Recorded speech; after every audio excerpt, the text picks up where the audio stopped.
We've had a fantastic relationship. We've gotten along. When there were difficulties, we worked it out. On behalf of all of the great delegation that we have the greatest businessmen, the biggest, and I guess the best in the world. And they're here today to pay respects to you and to China. And now for some analysis on this visit, I'm joined here in the studio by our US politics expert, that is Stefan Grobe. Stefan, good morning. Good morning, Maeve. Tell us more about this trip. What exactly should we be looking out for? Well, Maeve, they have started their talks already. We don't know the detailed agenda, but they're expected to discuss a whole range of thorny issues, the core of which is trade. And Trump himself, just before his departure, said that he'll be talking about trade with Ji Xinping more than anything else. Now, Trump is flanked by 17 CEOs of big American corporations, Elon Musk among them, and he's seeking to strike deals with China to have them buy more American products, from food to aircraft. Remember, the trade war with China that Trump started has sent the bilateral trade into free fall and forced companies from both sides of the Pacific to regroup. Now, the Chinese side wants a more balanced economic relationship, a more stable relationship, and they seem to have the better cards. They are sitting on most of the world's rare earth reserves that are used for basically every tech product that has a battery.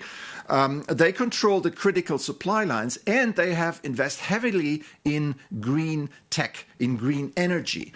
And that makes them suffer much less than other countries from the current energy crunch and the recent spike in oil prices due to the war in Iran. And this is where Trump's problems start. The Iran war that he triggered more than 2 months ago has led to a global energy crunch, sky-high oil prices and gas prices, and plummeting approval ratings at home. So he doesn't seem to have a strategy to end the war in Iran. And now he wants the Chinese to help him find a diplomatic solution. But so far, Beijing has shown very little interest to wade into this conflict that they consider entirely to Washington's making. Instead, Xi prefers to let the US embroil itself in another Middle East war. So getting the Chinese to do something about Iran, that is probably Trump's biggest challenge here. OK, and meanwhile, of course, today in Brussels, the EU institutions are closed for the bank holiday, but they are keeping a close eye very nervously, Stefan. Yes, indeed, Maeve. They are watching the summit from the sidelines because there's not much else they can do. And they are quite nervous because really they can't be optimistic about any outcome, as they risk being squeezed between two superpowers who don't care much about European interests.